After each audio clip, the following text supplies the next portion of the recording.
अस्सलाम वालेकुम, कैसे हैं आप सब। तो आज हम बात करने जा रहे हैं एक्सरसाइज 1.1 के क्वेश्चन नंबर 3 के पार्ट नंबर 9 की। तो मेरे पास ये क्लास 10th मैथमेटिक्स की बुक है साइंस ग्रुप की और उसका चैप्टर नंबर 1 चल रहा है जिसका नाम है क्वाड्रेटिक इक्वेशंस। इस क्वेश्चन से पहले क्वेश्चन नंबर 1 और क्वेश्चन नंबर 2 मैं अपलोड कर चुका हूँ। मैंने इस चैप्टर के नेम से भी एक सेपरेट प्लेलिस्ट बनाई हुई है, उसका लिंक नीचे डिस्क्रिप्शन में गिवन है। अगर आप इस चैप्टर से रिलेटेड बाकी सोल्यूशन में इंटरेस्टेड हो तो वो लिंक नीचे डिस्क्रिप्शन में से देख सकते हैं। और अगर आपके कोई क्वेश्चन हैं या सजेशंस हैं मेरे वीडियो कंटेंट के हवाले से तो उसके लिए मैंने एक फेसबुक पेज बनाया हुआ है, उसका लिंक भी डिस्क्रिप्शन में दिया हुआ है। आप उस फेसबुक पेज के थ्रू अपने क्वेश्चंस को, सजेशंस को मुझ तक पहुंचा सकते हैं। तो आइए स्टार्ट कर लेते हैं क्वेश्चन नंबर 3 को। तो क्वेश्चन नंबर 3 की स्टेटमेंट आपके सामने है, स्क्रीन पर लिखा हुआ है solve the following equations bye completing square. जैसा कि आप जानते हैं इससे पहले भी हमने पार्ट्स किए हैं कि इन सारे पार्ट्स को जो अभी हम पहले कर चुके हैं इनको कंप्लीटिंग स्क्वायर मेथड से करना था। टोटल 3 मेथड्स हैं इस कहते हैं चैप्टर के अंदर। एक है फैक्टराइजेशन जो क्वेश्चन नंबर 2 में हमने किया, एक है कंप्लीटिंग स्क्वायर जो क्वेश्चन नंबर 3 में हम कर रहे हैं, और एक है क्वाड्रेटिक फॉर्मूला जो अगली एक्सरसाइज के अंदर आएगा। तो ये 3 मेथड्स हम क्वाड्रेटिक इक्वेशंस को सॉल्व करना सीख रहे हैं। तो आइए स्टार्ट कर लेते हैं क्वेश्चन नंबर 3 के पार्ट नंबर 9 को। इसको भी हमने कंप्लीटिंग स्क्वायर मेथड से सॉल्व करना है।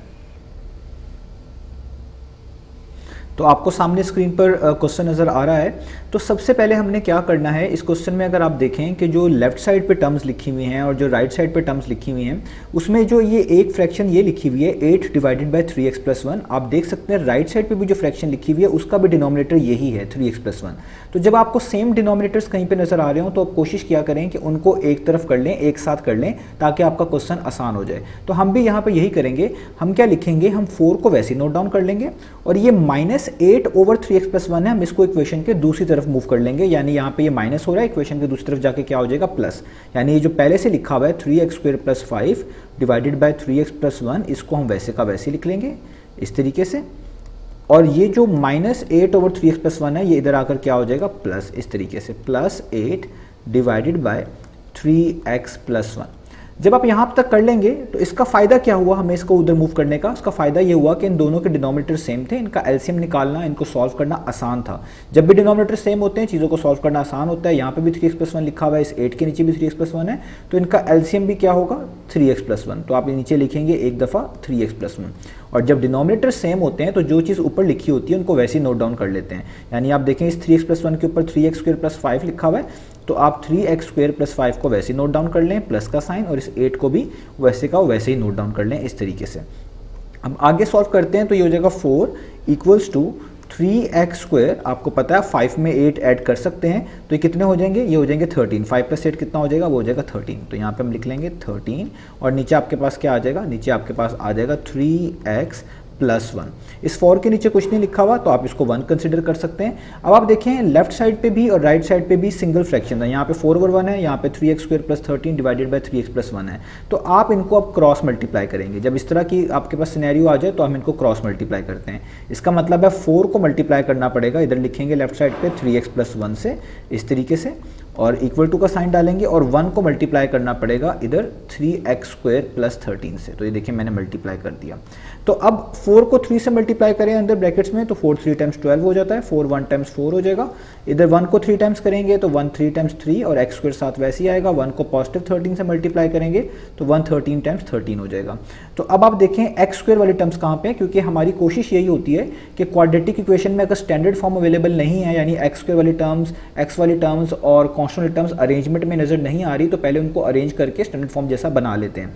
तो आप देखें यहाँ पे अब आपको x² वाली टर्म नजर आ रही है, तो बेहतर यही हम सारी टर्म्स को इस साइड पे ले आए, राइट साइड पे मूव करवा लें। इससे हमारी इक्वेशन को सॉल्व करना और आसान हो जाएगा। आप इन सबको लेफ्ट साइड पे भी मूव करवा सकते हैं, तब भी चीज़ें ठीक होंगी। तो मैं क्या करने लगा हूँ, मैं यहाँ पे 3x² को और +13 को देखें वैसे ही लिख रहा हूँ, इसमें कोई भी चेंजेस नहीं है। ये +12x है, इसको इक्वेशन के साइड पे मूव करूंगा, ये -12x हो जाएगा, और ये +4 है, इसको भी इक्वेशन के साइड पे मूव करूंगा, ये -4 हो जाएगा, और यहाँ पर कुछ भी नहीं बचेगा, तो इसलिए हम यहाँ पे लिख देंगे 0। ठीक है, आप ये चीज़ें स्टेप बाय स्टेप भी कर सकते हैं। तो अब हम इनको अरेंज कर लेते हैं। तो देखें 3x² फर्स्ट में आ जाएगा स्टार्ट में, और उसके बाद x वाली टर्म आनी चाहिए स्टैंडर्ड फॉर्म के मुताबिक, तो ये -12x है, इसको लिख लेता हूँ, और एंड पे आनी चाहिए +13 और -4 वाली टर्म, तो मैं इसको एंड पे लिख लेता हूँ इस तरीके से +13 और -4, और यहाँ पे 0 वैसे का वैसे नोट डाउन कर लेता हूँ। अब इसको फर्दर सॉल्व करते हैं तो अब आप देखें ये हो जाएगा 3x² - 12x और 13 - 4 कितना हो जाएगा, वो हो जाएगा 9। तो हम यहाँ पे लिख देंगे +9 और यहाँ पे क्या आ जाएगा 0 का 0, यानी वैसे का वैसे ही।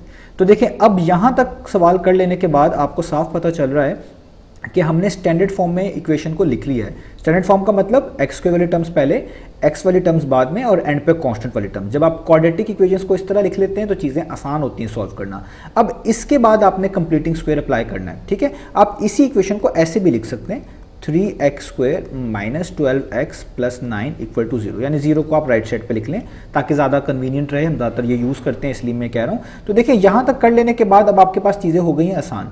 अब हमने यहाँ पे कंप्लीटिंग स्क्वायर इसके ऊपर अप्लाई करना है। इससे पहले जो था सारी सिंप्लीफिकेशन थी, हमें सिंप्लीफिकेशन करनी थी, अब हमने सिंप्लीफिकेशन कर ली है, तो अब हम कंप्लीटिंग स्क्वायर अप्लाई करेंगे। तो कंप्लीटिंग स्क्वायर का पहला स्टेप ये होता है कि एक्स वाली टर्म जिसमें वेरिएबल आपको नजर आ रहे हैं उनको एक तरफ कर लें और कांस्टेंट वाली टर्म्स को एक तरफ कर लें। तो हम यहाँ पे क्या लिखेंगे, ये 3x स्क्वायर को और माइनस 12x को इधर ही लिखे रहने देंगे और पॉजिटिव 9 को इक्वेशन के दूसरी तरफ मूव करेंगे तो वो क्या हो जाएगा, नेगेटिव 9, यानी ये 0 माइनस 9 हो जाएगा और 0 माइनस 9 कितना होता है, नेगेटिव 9। ये हो गया हमारा स्टेप नंबर 1। तो स्टेप नंबर 2 क्या होता है, स्टेप नंबर 2 ये होता है कि आपको जो ये यहाँ पे एक्स स्क्वायर के साथ 3 नजर आ रहा है, यहाँ पे एक्स स्क्वायर का कोफिशिएंट 1 होना चाहिए जब भी हम कंप्लीटिंग स्क्वायर सॉल्व कर रहे होते हैं, इस मेथड से सॉल्व कर रहे होते हैं इक्वेशंस को। तो देखें एक्स स्क्वायर का कोफिशिएंट यहाँ पे 1 नहीं है, 3 है। तो अगर एक्स स्क्वायर का कोफिशिएंट 1 के अलावा कुछ और होता है तो हम उसको उसी कोफिशिएंट से दोनों तरफ सारी टर्म्स को डिवाइड करवाते हैं ताकि एक्स स्क्वायर का कोफिशिएंट 1 बन जाए। क्योंकि एक्स स्क्वायर के साथ 3 है और उसको 1 बनाना है तो हम इन दोनों तरफ क्या डिवाइड करवाएंगे, 3 से। यहाँ पर भी इस 12x को भी 3 से और इस 9 को भी 3 से, ठीक है। आप यहाँ पे लिख भी सकते हैं